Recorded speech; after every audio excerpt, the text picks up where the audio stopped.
Hello everyone, welcome to my channel. This is Priya Bhargav. Today we are going to do Unit 2 Behavioral Therapy, Cognitive Behavior Therapy and Approaches to Counseling. This Unit 2 is from Block 2, Group B, MPCE 021 Counseling Psychology. जैसा कि जो पहले से जिन्होंने subscribe किया हुआ है मेरा चैनल उनको पता होगा कि मैं हर एक चैप्टर के स्मॉल सेक्शंस में वीडियो बना रही हूँ सो दैट कंटिन्यूअस पढ़ने से ऐसा ना हो कि कंसंट्रेशन बिगड़ जाए और कुछ चीज़ें समझ ना आए. So I am dividing this unit into 2 videos. पहले वीडियो में हम बिहेवियरल थेरेपी के बारे में पढ़ेंगे और दूसरे वीडियो में हम CBT यानी कि कॉग्निटिव बिहेवियरल थेरेपी के बारे में करेंगे. सो आज हम करने जा रहे हैं बिहेवियरल थेरेपी के बारे में और इसमें कौन कौन सी टेक्निक्स हैं, बिहेवियरल थेरेपी स्टार्ट कैसे हुई, वो सारी चीज़ें आज हम सीखेंगे. So let's start with the process. Behavioural therapy जो है, जॉन बी वैटसन जो हैं ये फादर ऑफ बिहेवियरिज्म माने जाते हैं. इन्होंने एनिमल साइकोलॉजी किया था, इसके ऊपर सबसे पहले पढ़ना शुरू किया था.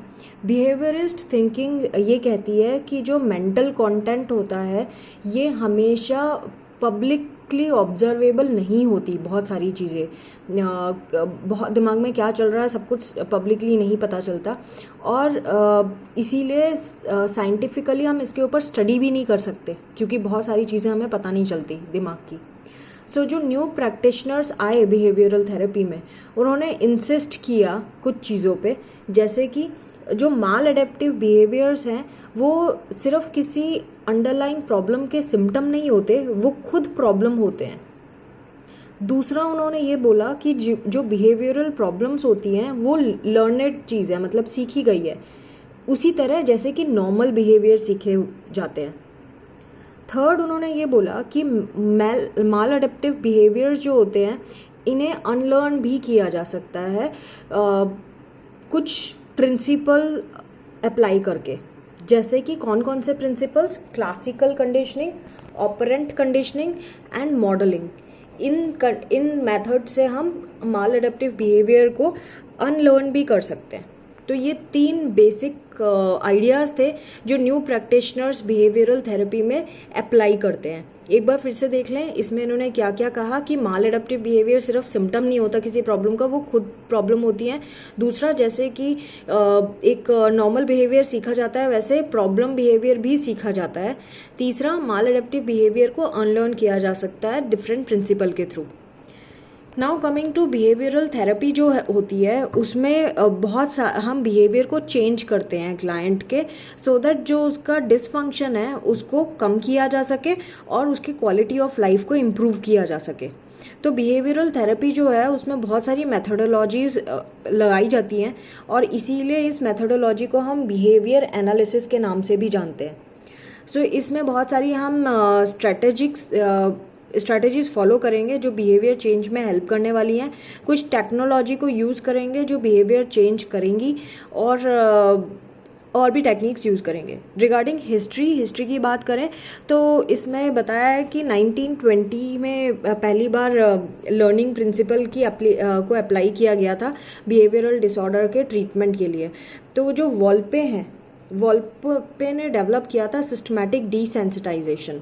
और आइसेंक एंड शेपिरो की बात करें तो उन्होंने स्ट्रेस दिया था कि एक्सपेरिमेंटल अप्रोच बहुत ज़रूरी है इस चीज़ को समझने के लिए कि पेशेंट्स किस तरह से उन्हें ट्रीट किया जाए और कैसे मॉडर्न लर्निंग थ्योरी उनके ऊपर अप्लाई की जा सकती है.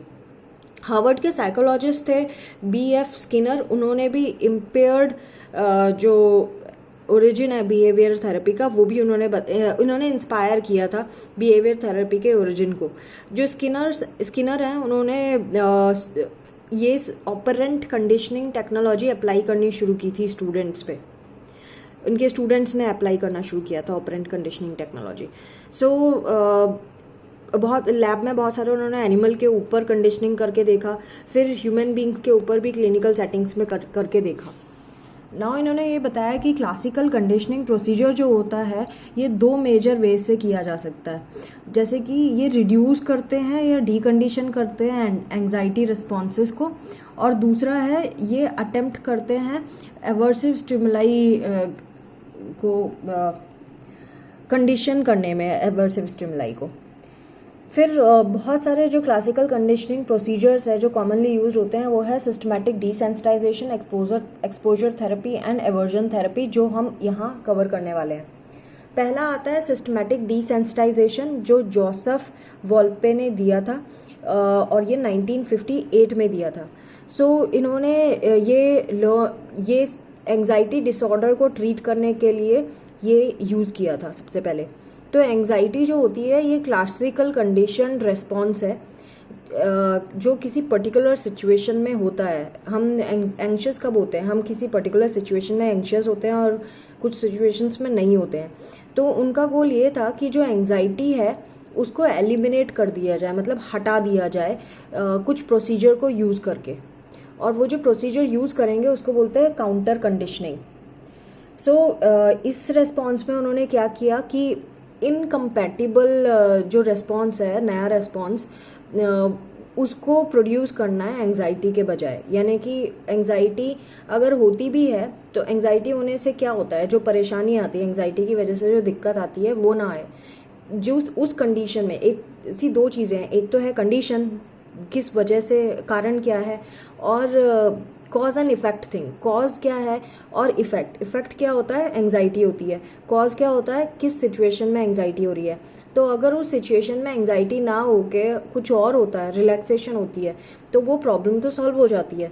तो इसी टेक्निक को इन्होंने यूज़ किया है कि रिलैक्सेशन स्टेट जो इनकम्पेरेबल है एंग्जाइटी प्रोड्यूसिंग चीज़ से, उसको हम एंग्जाइटी से रिप्लेस करेंगे हम रिलैक्सेशन स्टेट को।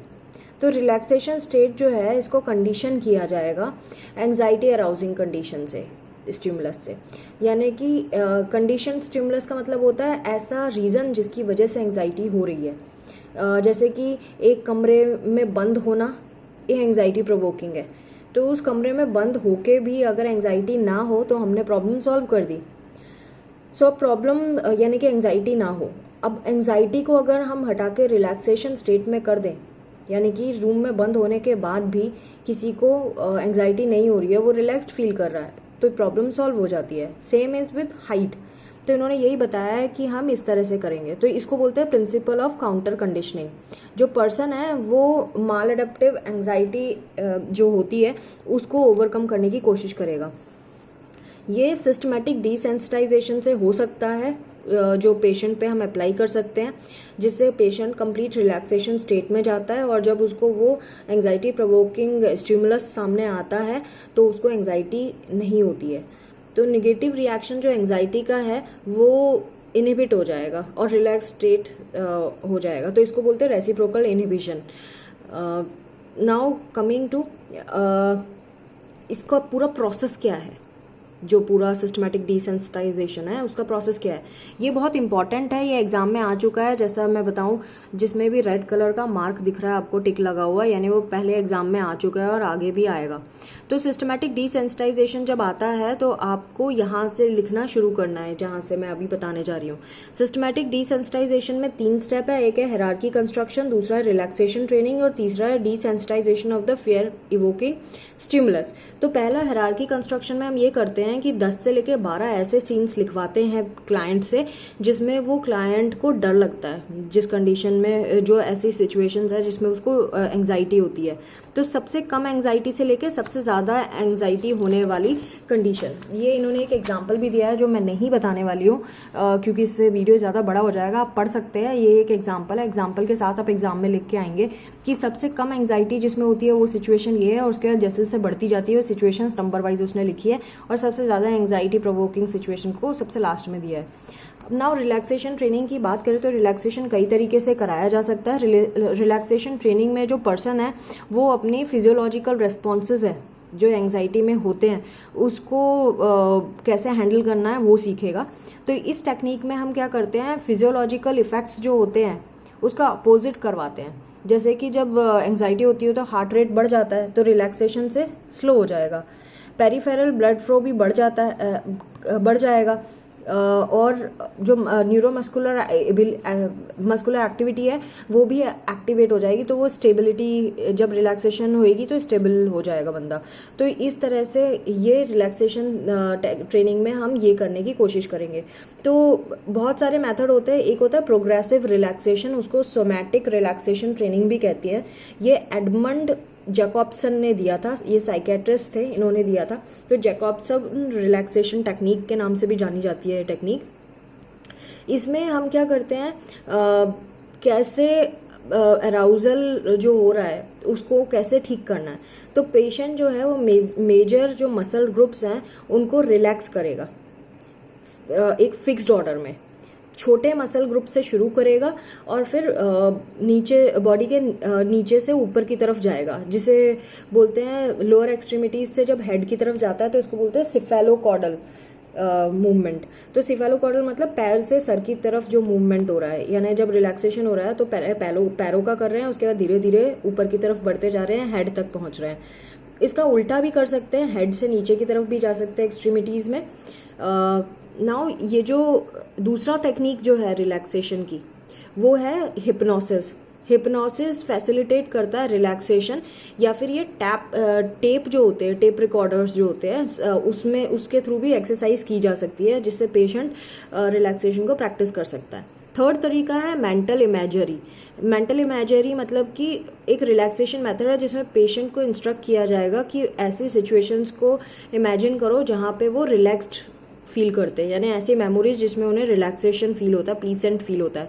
तो जब वो टेंस सिचुएशन में रिलैक्सेशन फील करने वाली इमेजेस को इमेजिन करता है तो ऑटोमेटिकली उसका रिलैक्सेशन होना शुरू हो जाता है और पेशेंट ठीक फील करने लगता है। तो ये इन्होंने बताया है कि कैसे रिलैक्सेशन टेक्निक में होता क्या है। इन्होंने पूरा प्रोसीजर भी यहाँ पे बताया हुआ है, जैसे कि यहाँ पे how to practise deep breathing इन्होंने बताया। डीप ब्रीदिंग में करने के लिए क्या करना है आपको, जब आप सांस अंदर भरेंगे तो आपका एब्डोमेन जो है वो फूलेगा और एयर जो है वो रशन होएगी। जब डीप ब्रेथ लेंगे तो ऐसा चीज़ होगा। जब शैलो ब्रीदिंग करते हैं तो सिर्फ चेस्ट में ही हवा भरती है और ऑक्सीजन चेस्ट तक ही जाती है, लेकिन जब डीप ब्रीदिंग करते हैं तो वो हवा जो है वो एब्डोमेन तक जाती है। तो और फिर हम रिलैक्स करते हैं मुंह से सांस छोड़कर। तो इससे क्या होता है कि हमारे को जो जितनी भी मसल्स टेंस हुई होती हैं वो रिलैक्स होना शुरू हो जाती हैं। ये स्टेप बाय स्टेप उन्होंने बताया है कि क्या करना है। आराम से बैठ जाइए, स्ट्रेट बैठ जाइए, अपने बैक को स्ट्रेट रख के अपने हैंड्स जो है एक चेस्ट पे रखिए और दूसरे हैंड को स्टमक पे रखिए। जब आप ब्रीथ करेंगे नोज से तो आपका हैंड जो है वो जो स्टमक पे रखा है वो थोड़ा ऊपर उठेगा। ऊपर उठेगा मतलब कि पेट के साथ ऊपर उठेगा। जब आप ब्रीद इन करेंगे तो हवा भरेगी और पेट फूलेगा। और चेस्ट भी थोड़ा सा मूव करेगा ऊपर की साइड। जब आप एक्सेल करेंगे वो माउथ से आपको एक्सेल करना है, बाहर निकालना है हवा, और जब बाहर निकलेगी तो आपका एब्डोमेन मसल्स कॉन्ट्रैक्ट हो जाएंगी, मतलब अंदर हो जाएगा आपका एब्डोमेन और चेस्ट भी थोड़ा अंदर मूव करेगा। और इस तरह से इस मूवमेंट को कंटिन्यू करना है और काउंट करके भी आप कर सकते हैं। थोड़ी देर सांस को अंदर भी भर के रखना है। तो ये उन्होंने पूरा प्रोसीजर बताया हुआ है। फिर उन्होंने progressive muscle relaxation for stress relief भी बताया है। ये 2 स्टेप का प्रोसेस होता है जिसको प्रोग्रेसिव मसल रिलैक्सेशन भी कहते हैं। ये इसमें वही जो मैं पहले इन्होंने बताया था कि आप पहले अच्छे से टेंशन को रिलीज करने के लिए ऐसी जगह पे बैठिए जो शांत है, और ये हेल्प करेगा आपके जितने भी टेंशन है उसको रिलीव करने के लिए। तो जब ये आप रिलैक्सेशन करते हैं तो इस तरह से करिए। इन्होंने सीक्वेंस बताया कि पहले अपने राइट फुट पे करिए, फिर लेफ्ट फुट पे, फिर राइट काफ मसल और फिर लेफ्ट काफ मसल, फिर राइट थाई, फिर लेफ्ट थाई। इस तरह से आगे बढ़ना है, किस किस पोर्शन को करना है। तो ये करने के लिए कैसे करेंगे, ये सीक्वेंस ऑफ मसल्स इन्होंने यहाँ पे दी हुई है कि क्या क्या करेंगे। पहले आपने लूज कपड़े पहने हैं, टाइट कपड़े नहीं पहनना है। शूज उतार लीजिए, कंफर्टेबल हो जाइए, बैठ जाइए कुछ मिनट के लिए, रिलैक्स करिए और फिर ब्रीदिंग इन एंड आउट करें धीरे धीरे, एंड फिर डीप ब्रेथ्स लेना शुरू कर दें। जब आपको रिलैक्स फील होने लगे तब आप रेडी हैं इस चीज़ को स्टार्ट करने के लिए। आपका अटेंशन आपके फुट पे होना चाहिए। आप ये चीज़ बैठ के भी कर सकते हो, लेट के भी कर सकते हैं, इट्स अप टू यू।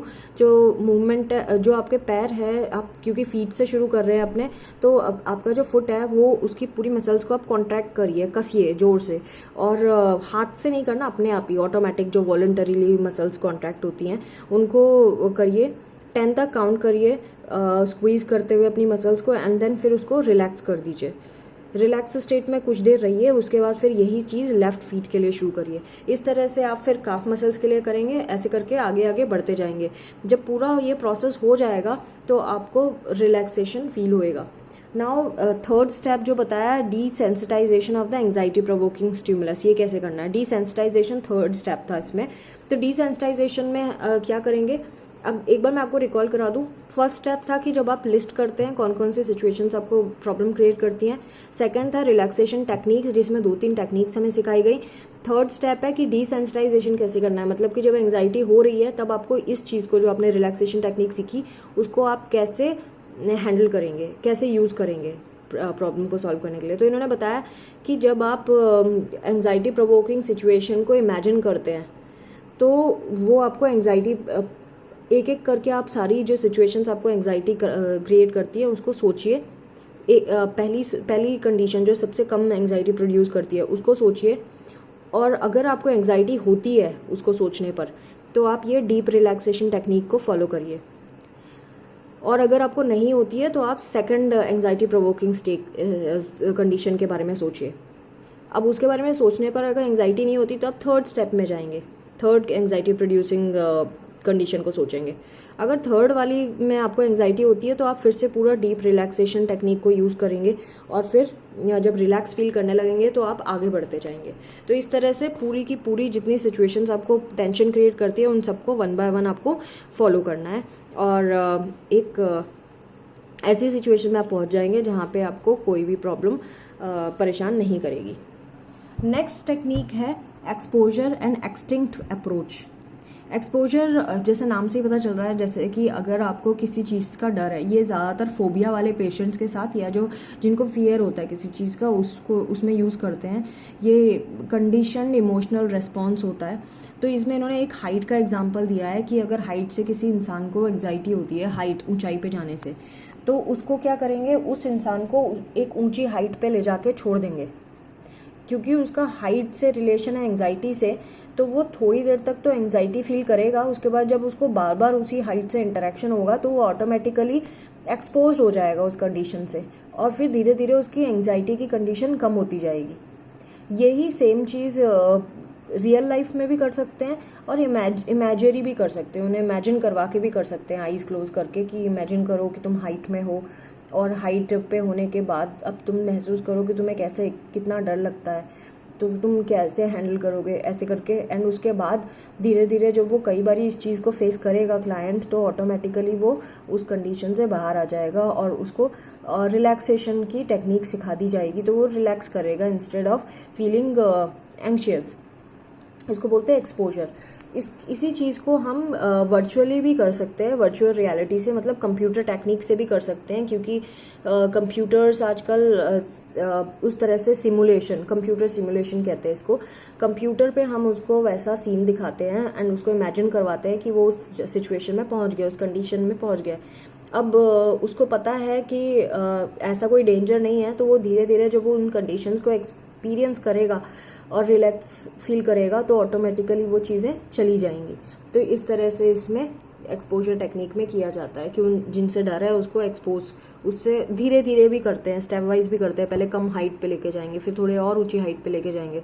जब धीरे धीरे कम हाइट से डर हट जाएगा तो और ऊंची पे लेके जाएंगे। ऐसे करके सबसे ऊंची हाइट पे भी वो इंसान नहीं डरेगा। तो ये इसको बोलते हैं एक्सपोजर। नाउ नेक्स्ट है एवर्शन थेरेपी। एवर्शन थेरेपी होता है कि जिस चीज़ से आपको प्यार है आप उसी से भाग जाएंगे, दूर भागेंगे। तो उसके लिए हम क्या करेंगे, तो जैसे कि एक होता है कंडीशन स्टिमुलस, एक होता है कंडीशन रेस्पॉन्स जिसे CR कहते हैं, और एक होता है अनकंडीशन स्टिमुलस। जो कंडीशन स्टिमुलस है जैसे कि अल्कोहल, इसमें अल्कोहलिज्म का बताया है कि अल्कोहलिक जो पेशेंट होते हैं उनको अगर हमें ट्रीट करना है तो हम क्या करेंगे। तो कंडीशन स्टिमुलस है अल्कोहल, कंडीशन रेस्पॉन्स क्या है, मज़ा आता है उसको पी के, बड़ा नशा होता है और बड़ा अच्छा लगता है। और अनकंडीशन स्टिमुलस क्या है कि आपको वॉमिटिंग आना। तो जब हम किसी अल्कोहलिक बंदे को एक इंजेक्शन या कोई दवाई दे देते हैं जिसकी वजह से उसको आप ड्रिंक करके अच्छा नहीं लगता, वॉमिटिंग आने लगती है, तो ऑब्वियसली उसको प्लीसेंट फील नहीं हो रहा, तो उसको कोई अनकंडीशनड स्टिमुलस डाल दी गई है हम, इस वजह से उसको अब कंडीशन रेस्पॉन्स वैसा नहीं आएगा जैसा वो पहले आता था, मज़ा नहीं आएगा, अब उसको वॉमिटिंग सेंसेशन होगी। तो इस तरह से हम उसकी ये हैबिट ड्रिंकिंग की छुड़ा सकते हैं, क्योंकि अब उसको वैसा नहीं फील हो रहा ना। इन्होंने ये बताया कि अनवांटेड बिहेवियर जो है उनको इस तरह से एवर्सिव थेरेपी से हम ट्रीट कर सकते हैं, जैसे कि अल्कोहल अब्यूज़, पैराफिलियाज मतलब जो चाइल्ड मोलेस्टर्स होते हैं, बच्चों को हरास करते हैं, बच्चों को मिसयूज़ करते हैं ऐसे, और कोई भी ऐसा बिहेवियर जो इम्पल्सिव कंपल्सिव क्वालिटीज़ के बिहेवियर होते हैं, उनको भी इसी से ट्रीट किया जा सकता है। क्योंकि हम जानते हैं कि कभी पनिशमेंट हमेशा एक्सपेक्टेड रिस्पॉन्स नहीं देती, तो कई लोगों ने इस चीज़ को गलत भी बताया एवर्सिव थेरेपी की। जैसे एवर्सिव थेरेपी एक छोटी सी क्या है, कोई बच्चा गलत गाली वाली देता है तो हम क्या करेंगे, उसको थप्पड़ लगाएंगे हर बारी जितनी बार वो गाली देगा, तो उसको पता है कि मैं ये वर्ड बोलता हूँ तो मुझे पिटाई होती है, तो वो बोलना बंद कर देगा। ये भी एक तरह का एवर्सिव थेरेपी है। तो इन्होंने ये बताया कि जब आप पनिशमेंट देते हैं तो आप हमेशा एक्सपेक्ट नहीं कर सकते कि उसका जो रिस्पॉन्स है वो सही आएगा ना। Operant conditioning treatment, operant conditioning treatment मतलब कि हम कैसे उनको क्या करें कि वो अपनी हैबिट्स चेंज कर दें। तो ऑपरेंट कंडीशनिंग प्रोसीजर्स जो होते हैं वो तरह तरह के होते हैं। इसमें हम कोशिश करते हैं कि बंदे का बिहेवियर या तो हमें इंक्रीज़ करना है या डिक्रीज़ है, तब हम यूज़ करते हैं। पहला है, इसमें ये आता है, देखिए इसमें राइट मार्क है रेड पेन से, यानी कि ये एग्जाम में आ चुका है और ये आपको ये सारे पॉइंट लिख के आने पड़ेंगे इतने। तो पहला है पॉजिटिव रीइंफोर्समेंट, मतलब अगर कोई अच्छा बिहेवियर, मनचाहा बिहेवियर करता है तो हम उसको रिवार्ड देंगे, फूड के फॉर्म में दे सकते हैं, प्रेज कर सकते हैं, जो उसको पहले पनिशमेंट मिलती थी वो बंद कर सकते हैं। तो इस तरह का करने से, पॉजिटिव रीइंफोर्समेंट देने से वो इंसान वो एक्टिविटी बार बार करता है। ये जैसे कि जो पेशेंट होते हैं हॉस्पिटल के वार्ड में जिनको मेंटल डिसऑर्डर होता है, उनको इस तरीके से ट्रीट किया जा सकता है कि जब वो डिज़ायर्ड बिहेवियर करते हैं तो हम उनको रिवार्ड देंगे, टोकन इकोनॉमी जिसे कहते हैं, उन्हें एक टोकन देंगे और वो टोकन कलेक्ट करते हैं। अगर उनका लिमिटेड, उनके मन बहुत सारे टोकन हो जाते हैं तो वो अपने मन की चीज़ या ऐसी चीज़ जो हर कोई नहीं ले सकता वो खरीद लेते हैं। तो उनको पता है कि वो डिज़ायर्ड बिहेवियर करेंगे तो उनको रिवार्ड मिलेगा, तो they follow it again and again. तो पॉजिटिव रीइंफोर्समेंट इसको कहते हैं। और अनडिज़ायरेबल बिहेवियर को वो छोड़ते जाएंगे और धीरे धीरे उनकी वो हैबिट हो जाएगी डिज़ायर्ड बिहेवियर करने की और अनडिज़ायर्ड छोड़ने की, even after not giving the reward. मतलब अगर आप बाद में रिवार्ड नहीं भी देंगे तो भी उनकी आदत पड़ गई होगी तब तक अच्छा बिहेवियर करने की, तो वो भूल जाएंगे। नेक्स्ट है फ्लडिंग। फ्लडिंग में जिस चीज़ से इंसान डरता है उसको बार बार उसी चीज़ से एक्सपोज कराना, धीरे धीरे धीरे धीरे करके। तो जब वो बार बार उस चीज़ से एक्सपोज होता है तो ऑटोमेटिकली वो एंग्जाइटी जो है वो चली जाती है। Anxiety, that person becomes use to it, उसकी हैबिट हो जाती है उस सिचुएशन को फेस करने की। तो पहले तो इन वीवो भी कराते हैं, मतलब एक लैब में करा के भी देखते हैं हम, और ये इसमें कोई डोजेस बढ़ाने या कम करने का भी नहीं होता। तो जब ये बार बार हर एक सिचुएशन में वही सेम एंग्जाइटी प्रोवोकिंग एक्सपीरियंस बार बार आता है और ये एंग्जाइटी नहीं होती, तो वो ऑटोमेटिकली सीख जाता है कि भाई अब ये हमेशा ही मुझे दिख रहा है तो अभी और मुझे कुछ नुकसान भी नहीं हो रहा है इससे, तो वो एंग्जाइटी ख़त्म हो जाती है। इस एक इमेजिनल फ्लडिंग भी होती है जिसमें हम उसको इमेजिन करवाते हैं वही चीज़ें, रियल लाइफ में नहीं, ऐसे ही इमेजिनेशन, मनी मन में सोच सोच के। तो वो जब मनी मन में सोचवा के उसको ऐसा करवाते हैं कि वो फील करता है उस फियर को, तो वो ऑटोमेटिकली इम्यून हो जाता है उस सिचुएशन को लेकर और फिर आगे नहीं करता। इसका कॉन्ट्रा इंडिकेटेड भी है ये चीज़ कि अगर ज़्यादा एंग्जाइटी प्रोवोक कराते हैं हम किसी पेशेंट में, तो वो हार्ट डिजीज़ के पेशेंट हुए या जिनकी फ्रेजाइल साइकोलॉजिकल एडेप्टेशन होती है उन पे असर पड़ सकता है। तो इसीलिए बहुत सोच समझ के ये फ्लडिंग वाली ट्रेनिंग करानी पड़ती है, सबको नहीं करा सकते। पार्टिसिपेंट मॉडलिंग का मतलब होता है कि आप किसी ऐसे इंसान को जो सेम सिचुएशन में है और अच्छा काम कर रहा है उसको दिखाते हैं पेशेंट को, तो वो उससे इंस्पायर हो जाता है और वो जब वो देखता है कि देखो ये भी मेरे जैसा काम कर रहा है लेकिन इसको कुछ नहीं हो रहा, तो वो अपने एंग्जाइटीज़ को छोड़ देता है। इसको बोलते हैं ऑब्जर्वेशनल लर्निंग, कि वो दूसरे को देख के सीख रहा है कि सामने वाला कैसे कर रहा है मेरे जैसा होके भी, तो वो उसको फॉलो करता है। आजकल ये मॉडलिंग, पार्टिसिपेंट मॉडलिंग बहुत कॉमन है, हम बहुत सारी गलत चीज़ें भी इससे सीख जाते हैं। कि जैसे कि अगर कोई सेलिब्रिटी स्टेटस के लोग गलत आदतें रखते हैं तो हम उनसे इंस्पायर होकर वो गलत आदतें भी सीख जाते हैं.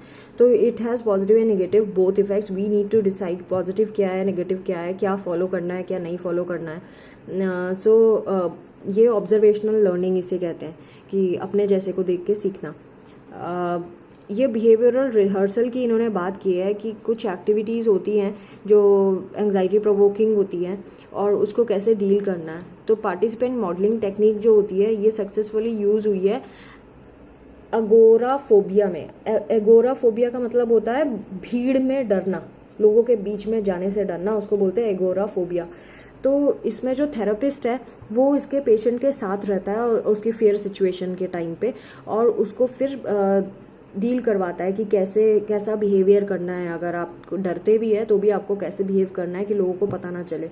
तो रियल लाइफ प्रॉब्लम्स में वो कैसे एक्ट करेगा, थेरेपिस्ट उसके साथ एक्ट करके भी सिखाता है उसको.